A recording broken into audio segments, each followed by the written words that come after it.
What's going on, Dolphins? It is your boy Dillon, and making a video today because it looks like the Dolphins have finally finished their offensive coordinator search. Just quick recap. Obviously, Chan Gailey retired, or resigned rather, and so he is no longer with the team. Obviously, there were several coaching staff changes made. Several positions were opened up this offseason for the Dolphins. They had filled them all except for the offensive coordinator position. They were looking at several people outside of the organization, from other teams and whatever. And then they were looking at a few guys, or a couple guys, inside the organization as potential hires. Now, we all know that every coach outside of the Dolphins facility already decided to take a job elsewhere. So, we did talk about this a little bit. On one hand, it could mean absolutely nothing, or it could mean something, right? And if it means anything, it can mean, maybe those guys just felt like where they were was a better place for them. Maybe they got a better offer, blah, blah, blah. Even though some of these guys, decided to take lesser jobs, or the same job that they would have had here but just in a different place. So look, I think that there is a significant portion of coaching staff or coaches and players that just don't want to come to Miami. And from my opinion, it would be like, if it was me, like if I was a player or a coach, as much as I love the Dolphins, as much as they're my team, I wouldn't want to be there. Like, I would want to be there because I would want to be part of the organization, right? Like, I would always love to be part of the Dolphins organization because they're my team. I love them. But I wouldn't want to be there because I just, from the perspective of, I don't think that they're going in the right direction, et cetera, et cetera. So, we saw guys like Jadeveon Clowney last offseason, guys this offseason, coaches and so on and so forth as well, players and coaches last offseason, this offseason, that have shown a disinterest in the Miami Dolphins. So, we'll see. Anyway, so all of those candidates, though, from outside the Dolphins organization, for a second straight year, it has happened, actually, because, again, last year it happened. But anyway, so they lost out on those opportunities, right? So Pep Hamilton and Canada, or whatever, Canada, however you say his last name, right? So all those guys took jobs elsewhere, and they were remaining. They had the two in-house, Godsey and Stoodsville, as options. Obviously, they were at the Senior Bowl. At the Senior Bowl, both of those guys split time calling plays. One, Godsey called half the game, Stoodsville called half the game, which I get it there, right? Because, that's part of their interview. He's trying to figure out if, one of these guys is going to be the next offensive coordinator, whatever, right? So all of that happened recently. The Senior Bowl just ended, right? And then, in the past couple days, there, has been some speculation. Oh, well, maybe they haven't decided on anybody yet because they're also looking at some people that are in the Super Bowl, right, this upcoming Sunday, right? So I know there was like one coach from the Kansas City Chiefs and one coach that from the Bucks that I had seen somewhere in an article that someone mentioned as potential offensive coordinator spots. Honestly, if I'm keeping it real, I didn't think that was a very high likelihood.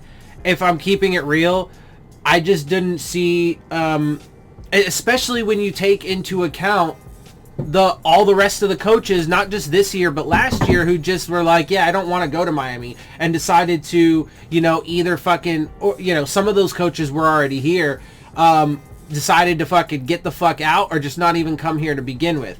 When you take that into account, like, it doesn't paint the greatest picture. So, anyway, but yeah, so I personally didn't think that either of the coaches, because frankly, I would think that they would want to stay with the team that just went to the Super Bowl, right? Anyway, so, but obviously the Super Bowl hasn't been played yet.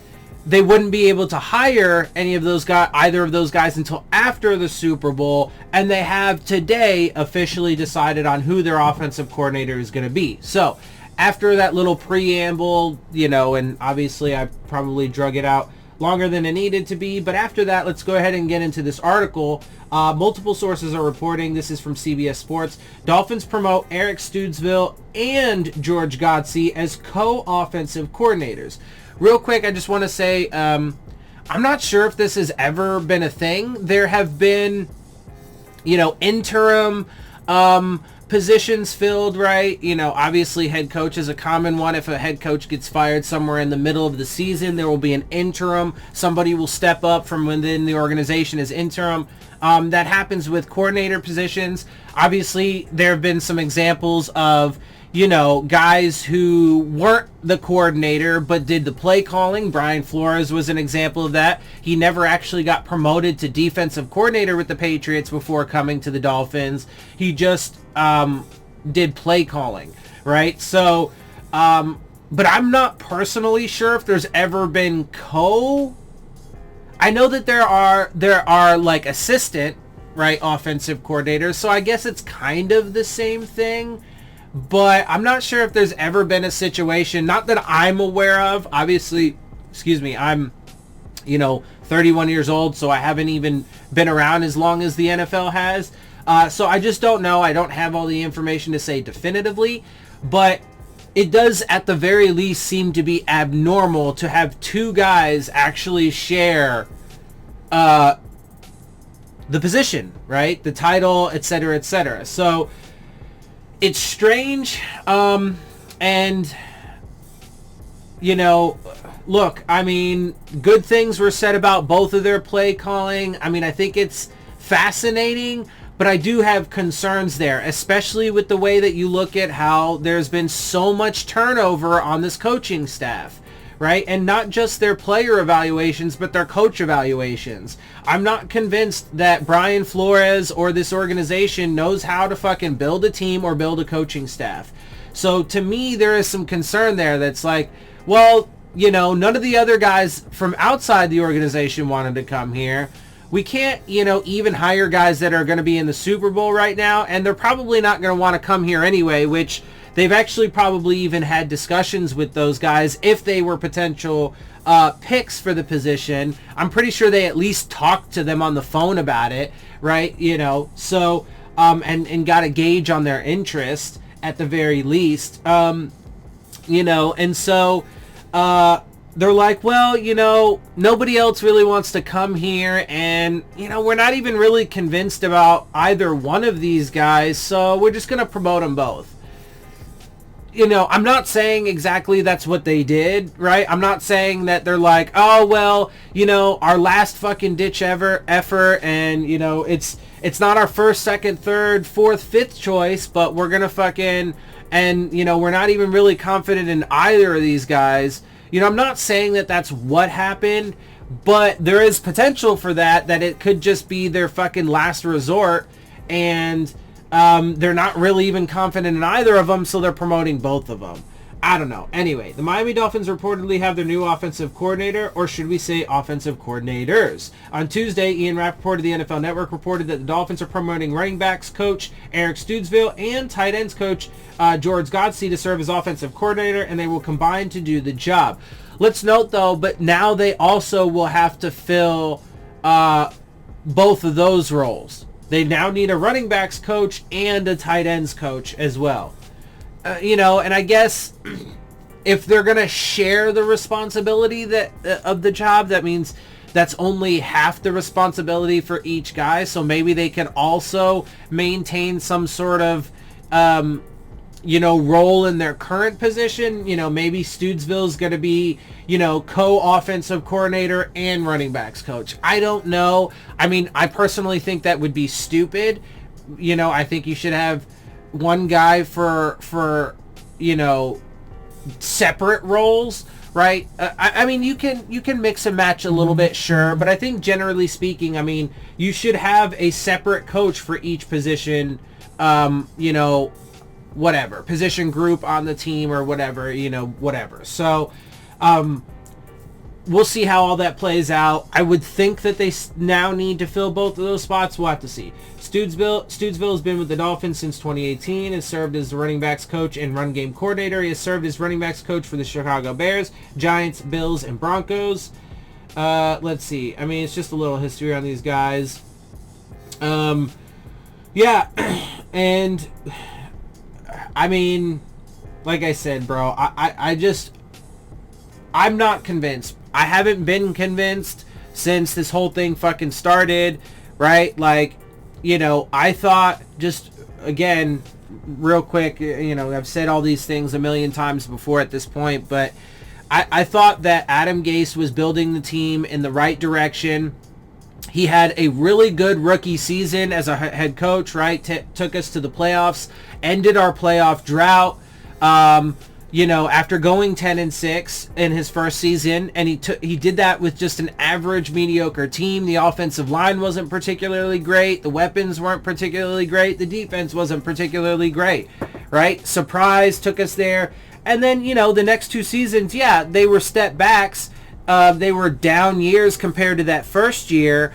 But I don't think any of it was his fault, right? You know, his year two just had a myriad of crazy things happen that weren't, you know, in his control, including, you know, a linebacker that went AWOL, you know, missing their bye week, playing 16 straight games, having to travel more in the first few weeks of the season than almost any team did the entire season, had to go to London, right, play a game there, missed a home game because of it, right, had to fire your offensive line coach for snorting coke, blah, blah, blah, blah, blah. The hurricane, obviously, which is what forced them to miss their first game, push it back to their bye week, which made them have to play 16 straight games, all these things. And then the year after that, it was just injuries after injuries after injuries. If you look at his drafts, his draft classes were really good. He got a few superstars in there like Minkah Fitzpatrick and Laramie Tunsil, you know, and then he also got in really good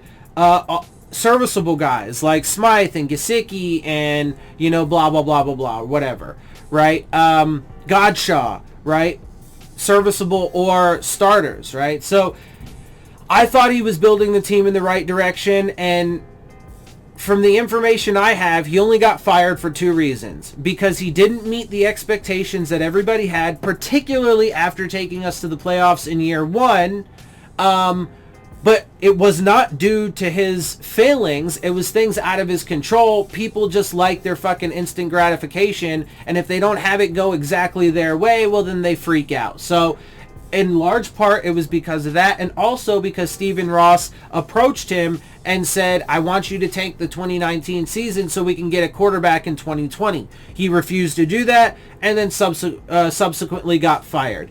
Brian Flores, the lapdog, was called in, got hired, and subsequently immediately acquiesced to Stephen Ross's demand and ensured that we had a shitty season. You know, I'm not going to argue with people. The evidence is clear. He helped tank the season. First of all, anybody who argues that they did not tank the season is a moron, because whether they won 5 games or not is completely irrelevant. They could have literally won every single game that year, which would have been a massive surprise, and it would be irrelevant. They still would have tanked. Why? Because what constitutes a tank? You strip your team down to bare bones so you can start all over, and you do that primarily by trading guys away and so on and so forth, so you can accumulate cap space and draft capital. They did that. That is what tanking is. That's what they did. The wins after that are completely irrelevant. It does not fucking matter whatsoever. So they tanked the season. Brian Flores acquiesced, and by his own admission, he had a hand in every single transaction. So not only did he have a say in stripping the team down and helping them to field a non-competitive squad, which helped facilitate the tank, but also it was clear and obvious based off of his usage of timeouts and challenges, his usage of player personnel, the play calling, especially in certain situations, the players that were put on the inactives list for some random fucking reason. Shaq Calhoun is the big one, right? He fired his offensive line coach 2 weeks into training camp because him and Michael Dieter wouldn't be put into the lineup.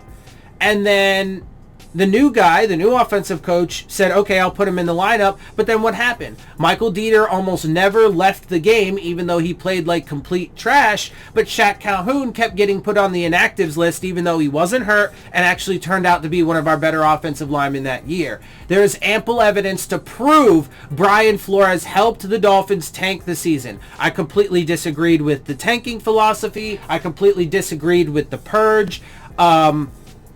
So anyway, all of that was kind of long-winded way of saying that, obviously you guys know that I disagree with the direction that this organization is going in, and I don't believe that this stuff is going to work out as people hope.